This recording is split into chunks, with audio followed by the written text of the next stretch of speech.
Hi, everybody. My name is Victoria Main. Welcome to TV and Film Focus. I'm here today with Philip Gilpin Jr., who is the Executive Director of Catalyst Content Festival. But today, we're actually going to talk about, have a little more general conversation about kind of the arts scene in Duluth. Okay. So, welcome, Yeah. Philip. Thanks for being here. Thanks for having me back. So, Catalyst did well in its first year, Yeah. and the second year promises to be even better. But let's talk a little bit about, Duluth invested in kind of the arts quarter and the arts generally in Duluth, and that was one of the reasons you guys came here. It was. Yeah, when we were on the road back in late 2018 looking for, potential new home, not just for the festival itself, but also for the Institute. We're actually year-round, we're a school that teaches television and production and industry basics. The festival happens to be, the big 5-day party, I guess we're known for the most. We were looking for a laundry list of different types of infrastructure. And one of the things that we hoped to find, which is extremely rare, is a certain number of theater seats in venues in a small town atmosphere. Usually when you have 5-6 theaters that add up to 1,000 or a couple thousand seats, usually it's either one big venue or you don't find that many smaller venues in places that aren't major cities. And we were really looking for that balance between a small town atmosphere but large venue capacity. And we found it in the Heart District here in Duluth on Superior Street. And it was one of the only towns in America we went to that had that. And then in addition, you have all the restaurants and shops down in Canal Park. You have the airport in town so that people could fly in from around the world directly. There was just this perfect checklist of infrastructure here. But to your point, I think that when the investments were being made in the North Shore and people were starting to invest in Zeitgeist, I can imagine that there were probably a lot of conversations back then, sometimes probably very heated and spirited, about whether or not this is a wise use of public money and what's going to be the return, right? The question in the arts is always, Yes. What's the return? If we're giving you this money January 1st, how are you going to give us that plus more back in a certain time frame? And Catalyst was not on anybody's radar when they were talking about investing in the North Shore or building Zeitgeist or putting the Spirit of the North Theater in Vickers. Yeah. Now that we're here and we've been able to use those facilities to bring economic activity to the city, it would be very interesting if the original people involved in funding and making those projects happen acknowledged that there have been benefits from those projects that they didn't see when they were in the original planning stages. Right. And I think that's something that carries throughout all arts investment. We're going through that right now where people are asking us, well, aren't you guys just an event? Why should we be giving you money to hold a party for Hollywood people to come in out of town? The people who attended the festival definitely saw the reasons why the investment is good in us for the long term in terms of bringing productions to town and jobs and education and all kinds of other things. But yes, that always exists in the arts funding world. Well, and I think when people talk about arts funding, they, one of the things they expect is they don't treat it as any other industry, right? Because any other industry, if an company is coming to town and they're going to create a new industry and new jobs, and people's expectation is, okay, we're going to invest in this company now, and this will pay off for us, 3 years down the road, 5 years down the road, 10 years down the road. It'll keep paying, you know what I mean? Yeah. And yet people don't seem to be able to apply that same logic to investing in the arts. I would say the majority of the conversations we've had in the year and a half we've been in Duluth have been positive about the arts, but I spend most of my time doing education on that exact topic. Yeah. Which is, what is the ROI of the arts, right? What's the return on investment? Right. And how quickly. Right. And if you don't do it by a certain date, well, then it's an utter failure, and it's a boondoggle, and it's all these things. And all the people will say, oh, we know we shouldn't have gotten involved with that building or with that theater or with that whatever it is. And it's just, I guess the simplest way to say it is the return on the arts is both monetary, it's cultural, it's economic, but it's also personal. And when you try to start quantifying the cultural and the personal return on the arts, that's something that never shows up on a balance sheet when an arts organization is going to a bank for a loan or trying to grow its organization in any direction. And I think often about physical building-based businesses that they go out, they get a mortgage. Maybe it's a 20-year note, right? To build this thing in which they're going to open a store or a restaurant or a hospital or whatever their service is. And the expectation is they have a good 20 years to pay down that piece of debt, that mortgage on that building. That's not the way with the arts. I know that in talking with a lot of local creators, they feel pressure when they go out to raise money for a film or when they go to raise money for a podcast or whatever it is, that they're supposed to be able to say, okay, by December 31st, you're going to have made exactly back everything you have plus 5%. And if that's the way the TV and film industry and the story industry in general worked, there wouldn't be a TV industry. Right.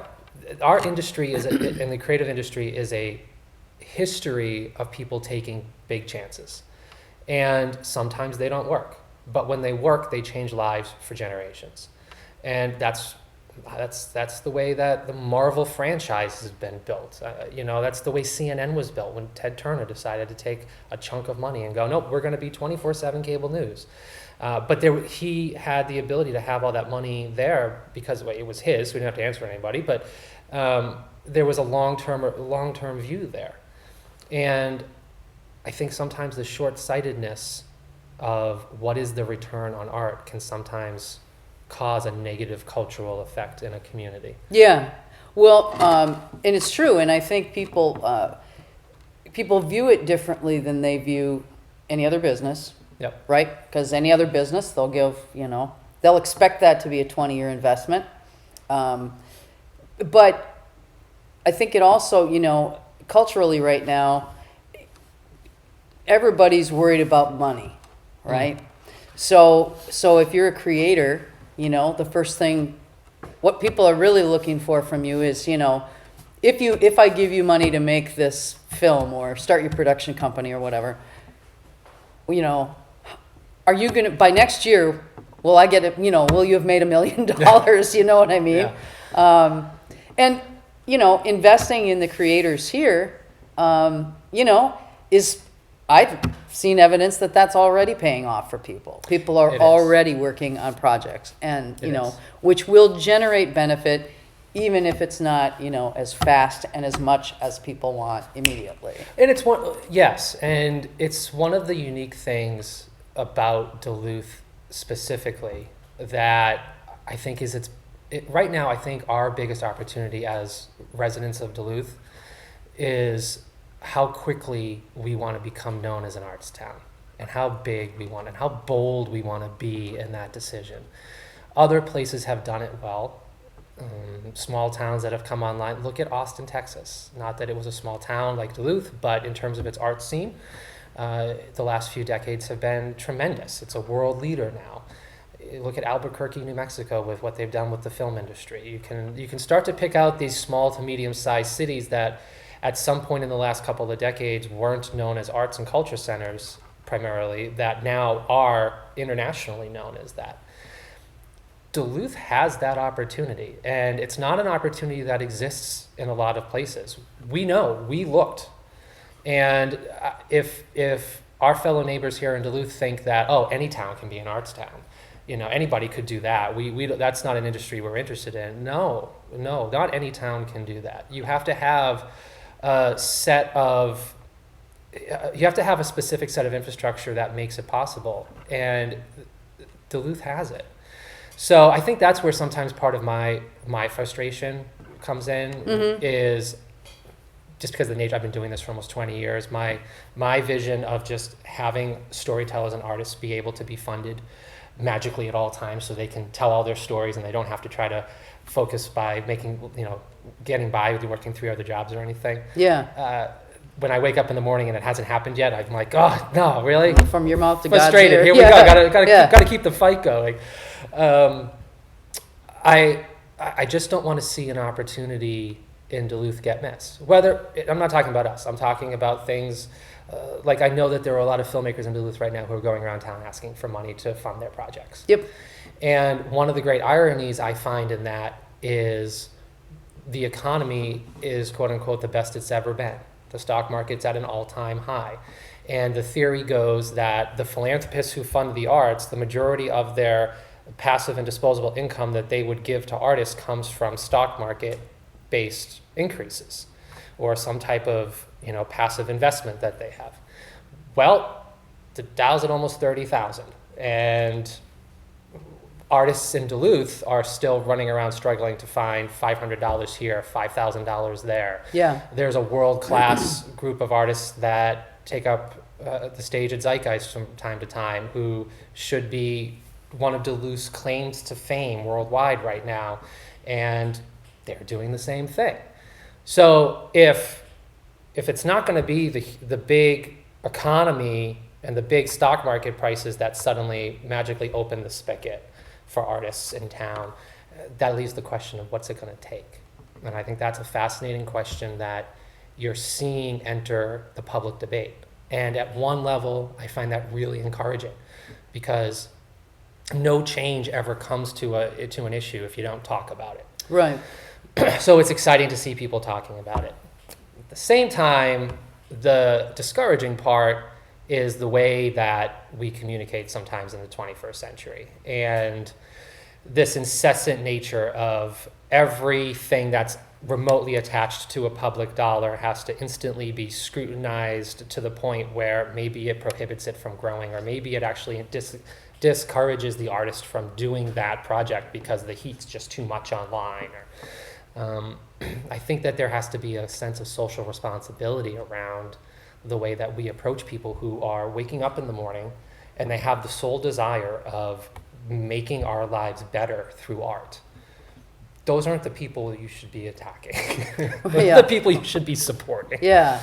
Well, it's an interesting question about what you said about, Duluth is in a position to create a new, I don't know if you're aware of this, but Duluth actually created like a first in the nation model for like dealing with domestic abuse situations. Mm-hmm. The model that came out of Duluth ended up being a model for the nation and was replicated everywhere. I perceive that we have the same opportunity and even a greater opportunity to do that in how we develop as an arts community here. Mm. We have all the flexibility in the world and all the options in the world and all the talent in the world and all the resources in the world. Mm-hmm. So I like it's a great discussion to have about how big will we go? Yeah. How bold do people want to go?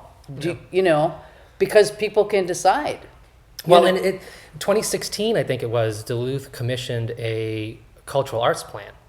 A robust in-depth study of the geography of Duluth, what would be the arts centers, where would the investments go. And coming from the film and TV world, I found it fascinating when I looked through the plan that neither film nor TV were mentioned once. And I know that in our short time here in Minnesota, there's been a lot of conversations we've had with some larger grant organizations who fund the arts here, who don't see film and TV as art. And they don't see video storytelling as art in terms of what they're used to funding. So when you get into film and TV specifically, there's a whole extra level of challenge. And I think where that comes from is even though we spend most of our time in this day and age communicating through each other, with each other through video, right? Whether it's Facebook or Instagram or little pictures and videos that we're taking and sending to our loved ones. And we don't seem to focus on the fact that is an art form. And it's storytelling.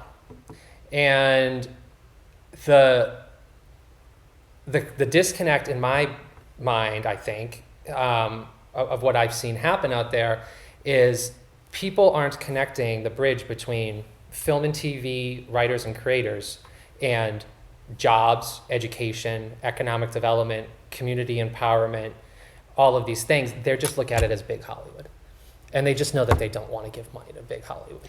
And they just know that, another film and TV person, they lecture us at the Golden Globes, and they try to talk down to us at the Oscars, and they do all of these things, and they tell us how we should be. No, your local filmmaker and your local TV creator are neighbors who are waking up in the morning doing the best they can to try to change the world in the way that they think is best. It's a really unfortunate problem in today's social media age that storytellers are instantly connected with what sometimes is seen as the politics of a big Hollywood system. And I think for that reason, film and TV creators find an extra barrier that isn't there for a lot of other artists. Yeah, I think that's very true. And you and I both know that, funding for the arts generally is difficult enough. I have a stage background, and of course, I've run into that myself. And but I think you're right when you add onto it that sort of layer of, there's kind of a cliche about a smarmy Hollywood guy. Sure. Right. And people are like, okay, well, how do I, but you're right. What people aren't realizing is that these are local creators. These are local people who are raising their families here, who live here, who have jobs here. And they want to do what they want to do. They want that to be their job.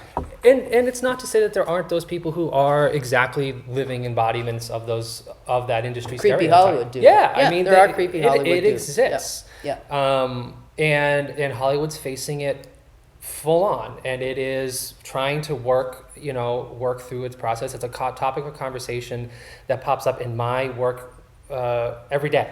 Every day, at some point, I have a conversation, at least one, if not multiple times, about how we as an organization are working to better fix that problem.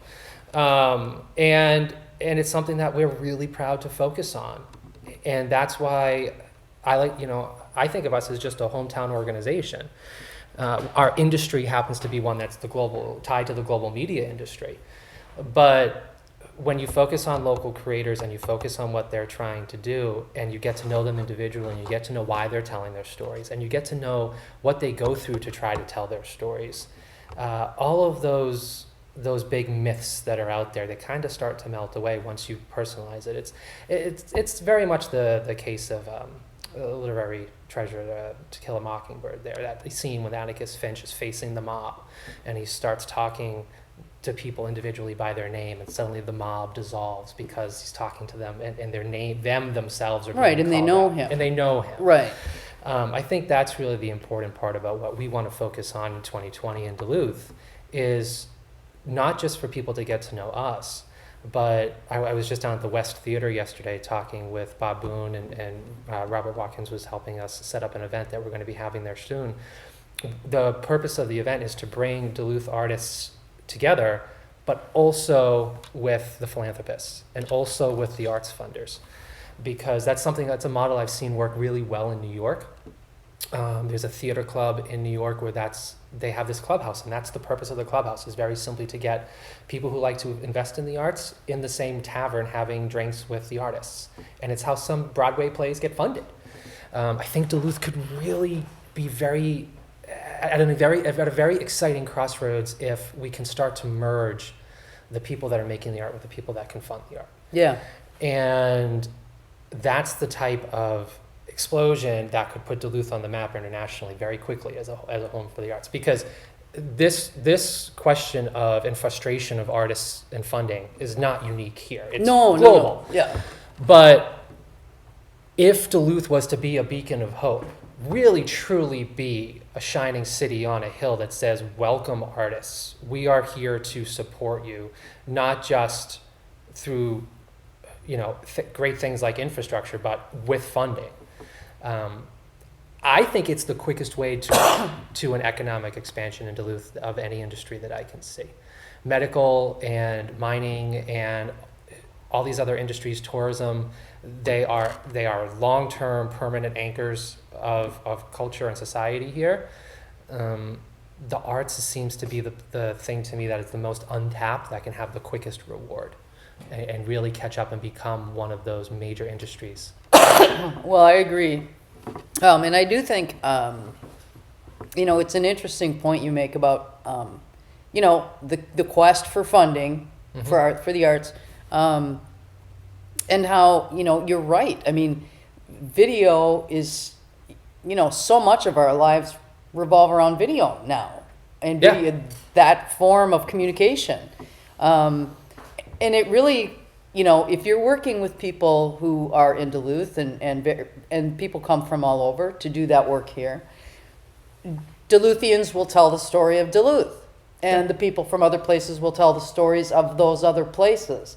And it will add just a tremendous, huge cultural impact. Well, the arts is one of the greatest ways to keep economic prosperity through generations. Because if you have a young family that is either already from Duluth or moves here and they are storytellers and they get to make a living in Duluth telling their stories, it's very likely that their kids and their grandkids will still be here. It's not one of those industries that goes away when all of a sudden the resource is exhausted. It's not something that's ever going to stop being needed in our society. There are always going to be people telling stories, and there's always going to be people making video now. Right. The only question is, what are the physical, geographic states, towns, and cities that decide they want to benefit from that economic activity, and how quickly and to what scale? Which requires a willingness to invest in those industries. Which requires a willingness to invest and invest big.